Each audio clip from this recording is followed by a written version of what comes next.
नमस्कार, मी सागर जोशी. TV9 मराठीमध्ये आपलं स्वागत आणि बातमीपत्रात आता घेणार आहोत विविध क्षेत्रातील महत्त्वाच्या बातम्यांचा वेगवान आढावा. टॉप 9च्या माध्यमातून सुरुवातीला मोठ्या राजकीय बातम्या.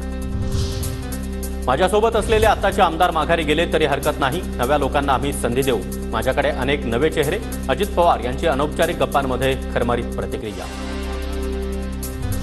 विधानसभा निवडणुकीसाठी राष्ट्रवादी अजित पवार गट 288 जागांचा सर्व्हे करणार. गेल्या निवडणुकीमध्ये ज्या 54 जागा आम्हाला मिळाल्या त्या जागांवर आमचा दावा. प्रफुल्ल पटेल यांची माहिती.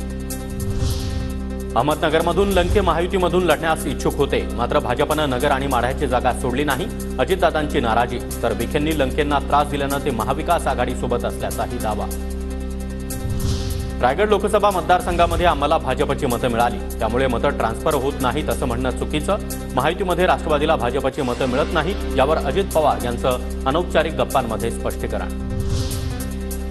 विधान परिषद निवडणुकीतील क्रॉस वोटिंग करणं आमदारांना भोवणार. काँग्रेस 6 वर्षांसाठी आमदारांना निलंबित करणार. सूत्रांची माहिती. क्रॉस वोटिंगसाठी आमदारांना ट्रक आणि टेम्पो भरून पैसे. मत देणाऱ्या आमदारांवर 200 कोटी रुपये उधळले, तर काहींना जमिनी दिल्या. राऊतांचे भाजपवर आरोप.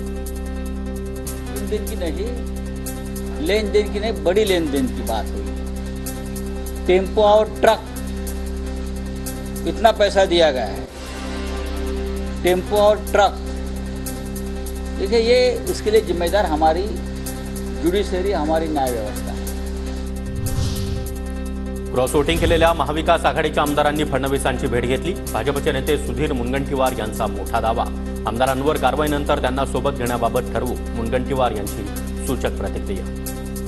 बैठका म्हणजे देवेंद्रजीच्या घरी येऊन आमदार बैठक झाली. ज्या पद्धतीची महाविकास आघाडी हे महाराष्ट्राचं नुकसान करताय, जे समजदार आमदार असतील त्यांना असं नेहमी वाटतं की अशा पद्धतीचं राजकारण होता कामा नये. उद्धव ठाकरेंसोबत विश्वासघात झालाय. विश्वासघात करणारे हिंदू होऊ शकत नाहीत. ठाकरे पुन्हा मुख्यमंत्री होत नाहीत तोपर्यंत दुःख जाणार नाही. ठाकरेंच्या भेटीनंतर शंकराचार्य स्वामी यांची प्रतिक्रिया. तर शंकराचार्यांच्या वक्तव्यावर बोलण्याची माझी लायकी नाही. शेलार यांची प्रतिक्रिया.